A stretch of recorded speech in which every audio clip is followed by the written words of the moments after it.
Rusia semakin meningkatkan serangannya di medan perang dalam melawan militer Ukraina. Kali ini, Rusia mengerahkan drone peledak menghancurkan tank dan kendaraan tempur alias rampur Rusia.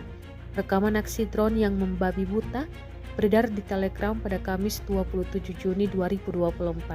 Dalam keterangan unggahan disebutkan, drone FPV menyerang kendaraan tempur infanteri M2A2 Bradley ODSSA lainnya dan tank M1A1 SA Abrams di arah Avdiivka. Beruntung tentara Ukraina di dalamnya dikabarkan selamat.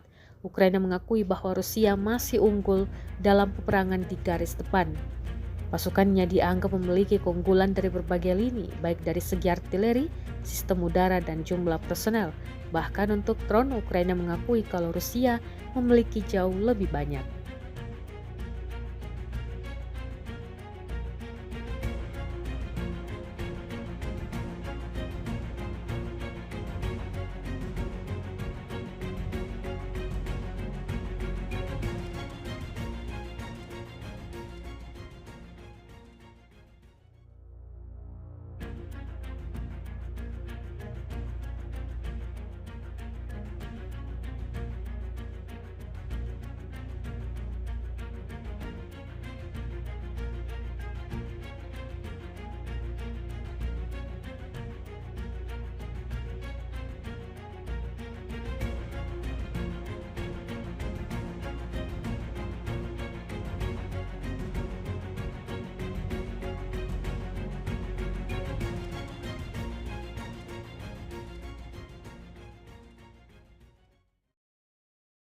Download Tribun X sekarang, menghadirkan lokal menjadi Indonesia.